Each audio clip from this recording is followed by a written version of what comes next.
Chapter 28.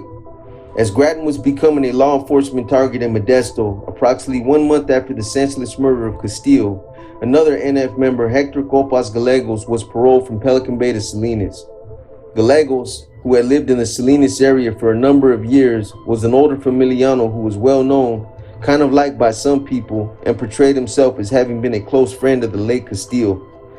Gallegos was supposed to have known Castillo for years, and although their friendship was not as strong as it seemed, when Gallegos paroled under the authority of Rubalcaba, he had done so with instructions to establish an NF stronghold in Salinas and to investigate Castillo's murder. He was also ordered to report to Grattan in Modesto. I can't see that, man. Fucking Copas reporting to Grattan. Fuck, I know both of these C's right here, man, and it just doesn't seem right.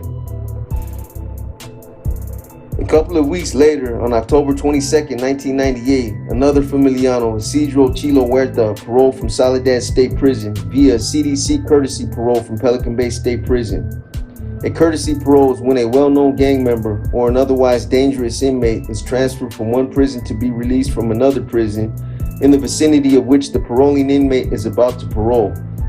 Huerta was considered a high-profile inmate, and his orders were for him to function under the authority of Gallegos. Once Huerta was released from prison, he went straight to his parents' house in Salinas. He had a home-cooked Mexican-style meal and spent some quality time with his family. He also spent his first night out of prison in their home. The next morning, after awakening to the smell of breakfast, Huerta took a shower, ate, and left his parents' home to spend the day out on the town. Later that day, Huerta went to the Northridge Mall to buy some new clothes. While at the mall on Main Street in Salinas, Huerta encountered Carlos Charlie Brown Acala, a well-known Norteño gang member, drug dealer, and one of the few homeboys that knew how to contact Gallegos. The two had a short conversation, and Huerta mentioned that he needed to contact Gallegos. Acala said that he would do so and that a meeting would be arranged for later that evening. A few hours later, the meeting with Gallegos was arranged to be held at Acala's house.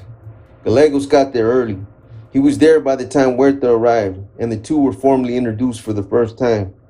Both Huerta and Gallegos seemed to hit it off right away, and their conversation consisted of Huerta's instructions, Gallegos' plans, and who was siding with whom.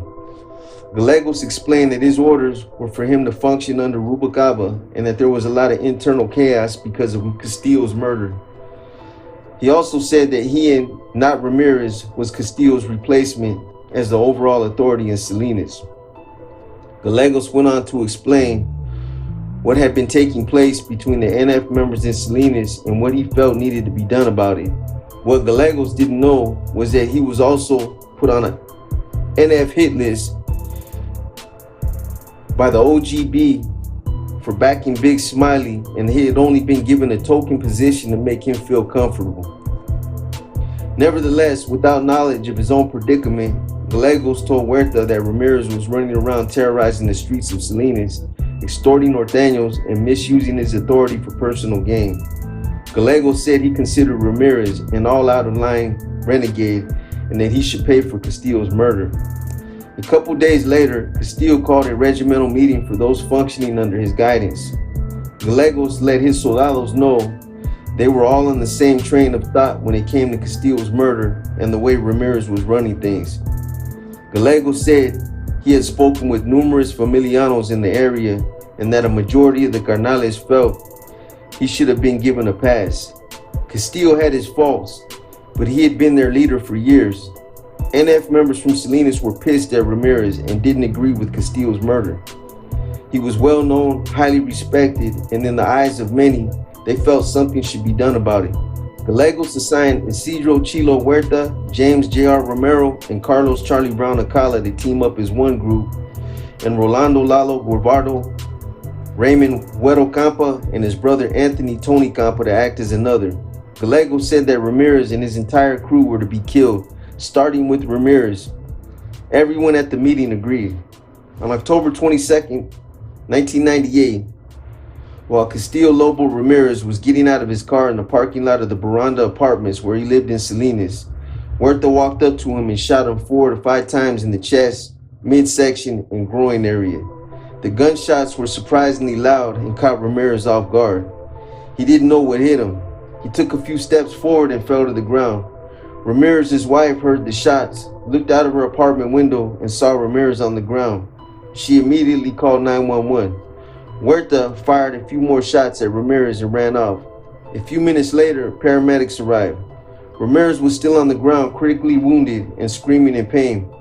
He was quickly sedated, taken to a local hospital, and rushed into emergency surgery. He miraculously survived.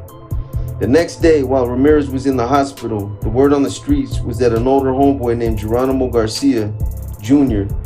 was going around telling jokes, laughing, and making fun of Ramirez for being shot in the groin area.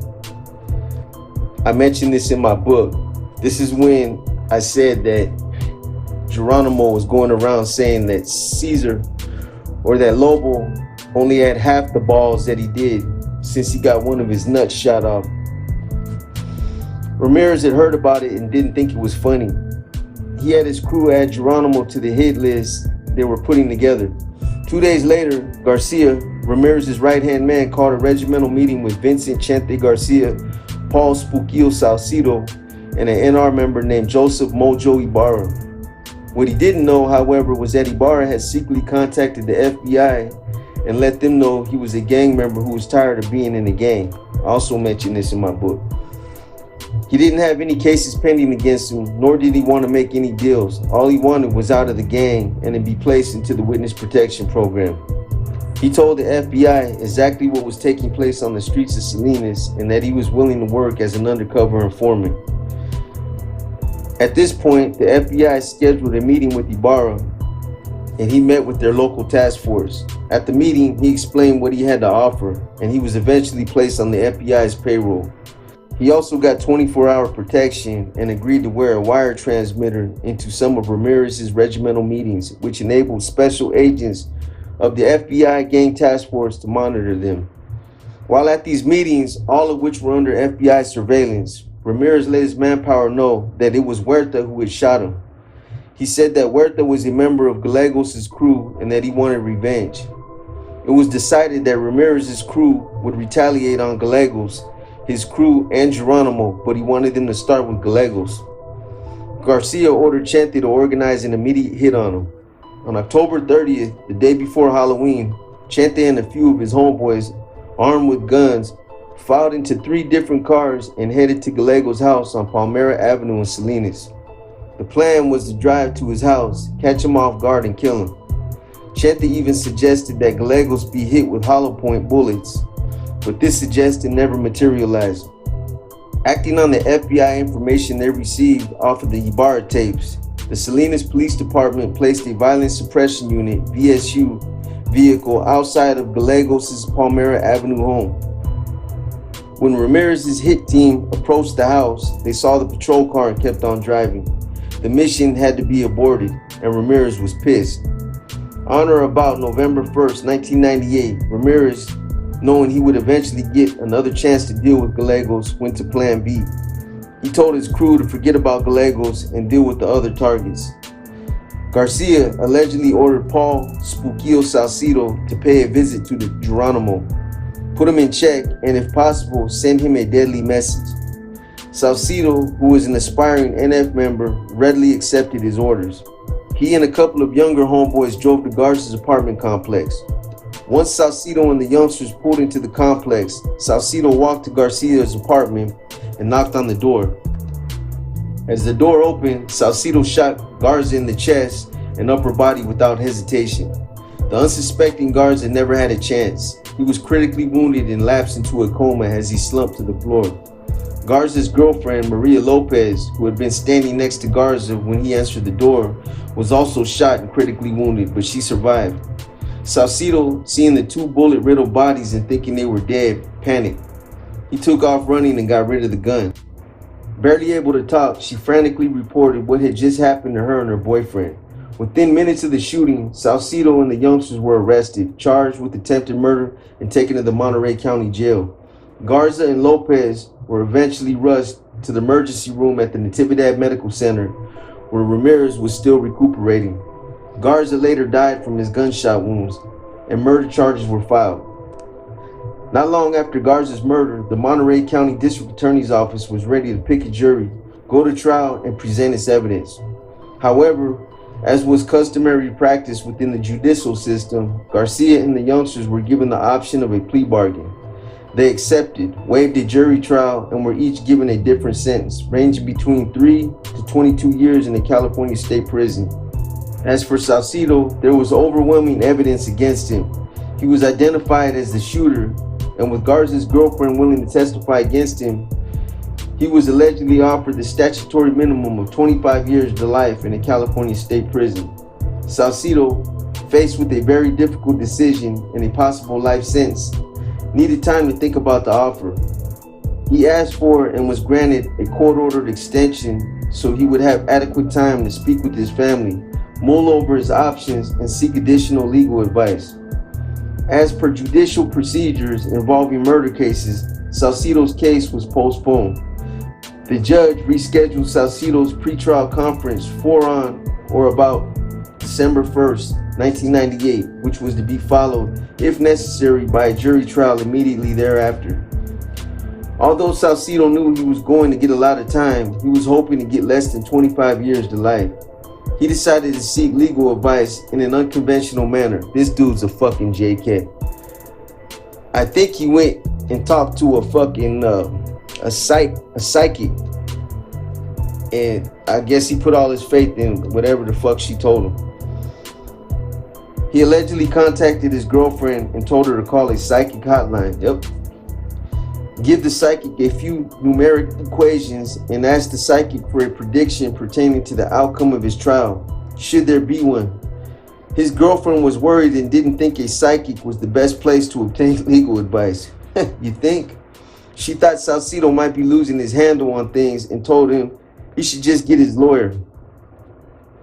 Salcido didn't agree, and at a minimum wanted to hear what a psychic had to say. Eventually, he was able to talk his girlfriend into making the call. A few days later, Salcido's girlfriend called a psychic. She gave the psychic some numeric information regarding Salcido's case and was told if Salcido should decide on going to trial, that not only would he get a better deal, but that there was a good chance he would end up being acquitted. I'd kill that fucking bitch. Salcido's girlfriend didn't believe the psychic's insane prediction, but told Salcido the prediction. Salcido, who was in desperate need of a miracle, rejected the district attorney's offer and went with the psychic's prediction. He quickly decided to take his case to trial. It didn't take a psychic to predict that Salcido would regret his decision. On or about December 12, 1998, after a 2-week jury trial and listening to several different witnesses, as well as 8 hours of jury deliberations, Paul Spooquillo Salcido, who had followed a psychic's advice, was tried, convicted, and sentenced to serve the maximum term of 102 years in a California state prison. What a fucking lesson. This sentence was so high, it was evidently out of psychic range. Although Salcido should have been reimbursed by the psychic, his sentence was one not even a lawyer could have predicted. Salcido went into a deep depression. He couldn't believe his psychic was wrong. He decided to make a prediction of his own as he foresaw his lawyer filing an appeal. Good luck on that one. With Salcido receiving a century behind the walls, Ramirez being shot, and Garcia being removed from the streets, it was easy for Gallegos to step up and take over where Ramirez left off.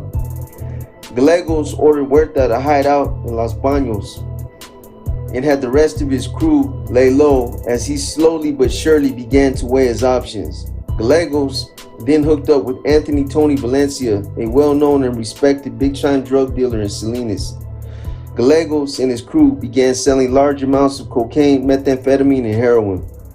Gallegos quickly began making thousands of dollars, but that's as far as it went. Soon after, just like all other NF regiments of that era, Gallegos and his crew became law enforcement targets and were eventually indicted on a wide variety of gang-related charges. I know how that goes. Note, around the same time, as if hardcore NF members hadn't drawn enough attention to the organization because of all the gang-related murders in Salinas, on December 19, 1998, after the GUN CD had sold in numerous Northern California music stores for approximately 6 months without a single complaint. All of a sudden, there was such a public outcry pertaining to its lyrical contents that complaints were made, protests were staged, and the CD was banned. Various police departments commenced a full-scale investigation, and the media quickly picked up on the unfolding story. There were numerous newspaper articles written. With all of the bad press and protests, the pressure was on. Sam Goody's decided to pull the CD from its shelves and completely remove the product from its stock. The unsold portions were returned to Nuestra Records. A Sam Goody sales manager contacted Grattan and informed him about what had been said in their conference meetings about the GUN CD. He also let him know that a wide variety of law enforcement agencies were inquiring about the origins of Nuestra Records, the location of its production company, and the true names of its owners/producers. It was obvious something was up. Grattan heard that probation and parole searches were being conducted and that CDs were being confiscated.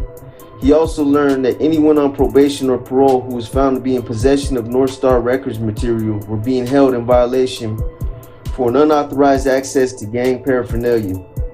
It didn't take a rocket scientist to realize that Nuestra Records was most definitely a law enforcement target.